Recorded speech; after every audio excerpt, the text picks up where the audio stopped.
రంపచోడవరం నియోజకవర్గంలో YCP MLC Anantha Babu అరాచకాలకు ఎంతో మంది అమాయక మహిళలు బలైపోయారని రంపచోడవరం ఎమ్మెల్యే మిరియాల శిరీషాదేవి తీవ్ర ఆరోపణలు చేశారు. ఎమ్మెల్సీ అనంతబాబు అక్రమ సంబంధాలు ఏర్పాటు చేసుకొని ఆడవాళ్ల జీవితాలను నాశనం చేశారని, అతనికి భయపడి మహిళలు భయపడిపోతున్నారని అన్నారు. కూటమి ప్రభుత్వం అధికారంలోకి రావడంతో ఒక్కొక్కరు బయటకు వస్తున్నారన్నారు. ఉద్యోగాలు ఇప్పిస్తానని నమ్మపలకడం, కాలేజీ సీటు కావాలన్నా, బదిలీలు చెయ్యాలన్నా మహిళల్ని రకరకాలుగా లైంగికంగా వేధించేవాడన్నారు. రంపచోడవరంలోని ఆమె క్యాంపు కార్యాలయంలో మీడియా సమావేశం నిర్వహించిన ఎమ్మెల్యే శిరీషాదేవి అనంతబాబుపై మండిపడ్డారు. రంపచోడవరం కేంద్రంగా ఎమ్మెల్సీ అనంతబాబు ఆకృత్యాలకు కొన్ని రోజుల క్రితం బయటకు వచ్చిన వీడియో సాక్ష్యమని ఎమ్మెల్యే శిరీషాదేవి అన్నారు. పైగా ఆ వీడియోలో ఉన్నది తాను కాదని, మార్పింగ్ చేశారని తప్పుడు ప్రచారం చేస్తున్నారని చెప్పుకోవడం సిగ్గుచేటన్నారు. ఆ వీడియోలో మెడపైన ఉన్న చైను, చేతికి ఉన్న ఉంగరాలు ఆయనవి కావా అని ప్రశ్నించారు. న్యూడ్ వీడియో ముమ్మాటికి వాస్తవమే అని, గత 10 ఏళ్లుగా ఇదే విధంగా వ్యవహరిస్తున్నారని అన్నారు శిరీష. బాధిత మహిళ ధైర్యం చేసి ఆ వీడియో బయట పెట్టిందన్నారు. ఎమ్మెల్సీలకు శిక్ష వేయించలేవా అని నిలదీశారు.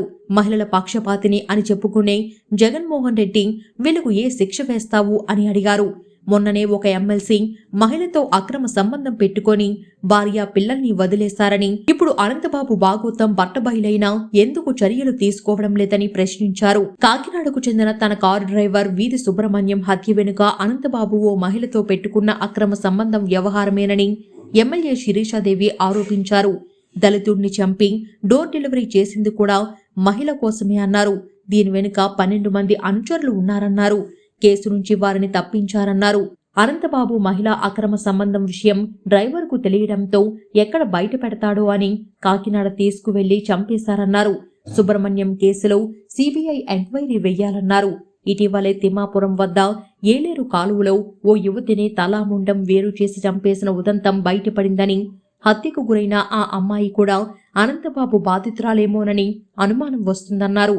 ఇతను ప్రత్యక్షంగా ప్రమేయం లేకుండా ఇతను వెనుకున్న 12 మంది అనుచరులే చంపివేశారేమోనని అనుమానంగా ఉందన్నారు. అటవీ సంపద దోచుకున్న వ్యక్తి అనంతబాబు అని, మహిళలను టార్గెట్ చేసి వాళ్ళ జీవితాలతో ఆడుకుంటున్న అనంతబాబు, అతని అనుచరులపై చర్యలు తీసుకోవాలని డిమాండ్ చేశారు. 2 రోజులుగా టీవీ ఛానళ్లు, సోషల్ మీడియాలో ప్రచారం చేస్తున్న వీడియోలు తనవి కావని, అవి మార్ఫింగ్ చేసిన ఫేక్ వీడియోలు అని వైసీపీ ఎమ్మెల్సీ అనంతబాబు అన్నారు. తనను అప్రతిష్ట పాలు చేయాలనే కొందరు దుష్ప్రచారం చేస్తున్నారన్నారు. బయటకు వచ్చిన న్యూడ్ వీడియో నేపథ్యంలో ఎమ్మెల్సీ అనంతబాబు ఓ వీడియోను బయటకు వదిలారు. పుట్టినరోజు శుభాకాంక్షలు చెబుతున్న వీడియోను అసభ్య ఫేక్ వీడియోలు జోడించి అసత్య ప్రచారం చేస్తున్నారని, దీనిని తీవ్రంగా ఖండిస్తున్నానన్నారు. గతంలో తనకు ఈ వీడియోలు పంపించి డబ్బులు డిమాండ్ చేశారని, దీనిపై స్థానిక పోలీసులకు ఫిర్యాదు చేశానన్నారు.